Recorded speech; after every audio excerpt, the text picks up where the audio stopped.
Hi, I'm Janine. I'm with Pangolin Photo Safaris on the Chobe River with you today, and we're standing here perfectly positioned for this humongous crocodile in front of us, where I want to show you the effect of depth of field.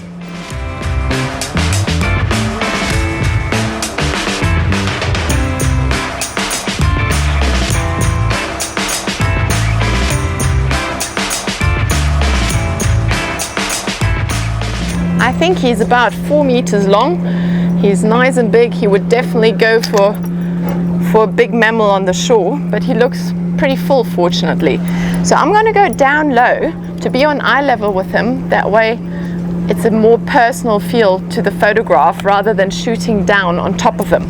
We have these lovely little beam pillows here in front of us so we don't damage our cameras. And I'm going to go nice and low here. So I'm going to start this shoot on a very low f-stop, as low as you can go, as wide of an aperture as you can, to create a nice shallow depth of field. That will cause a nice creative effect. You must decide now what you want to have in focus. Do you want to have the eye in focus and the scales blurring out, or do you want to have those big teeth in focus in the front? Let's underexpose a little bit to make those white teeth pop nicely.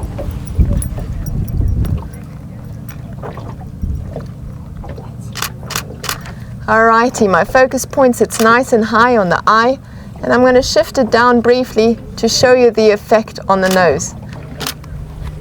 Nice. Here you can see all the scales are blurring out in the back. The one where I focused on the teeth, even the eye is blurry. You only see the teeth and the snout in the front crisp and sharp. I'm going to take the exact same photograph on an f/18. We can't close our lens much more than that because otherwise our ISO will simply get too high.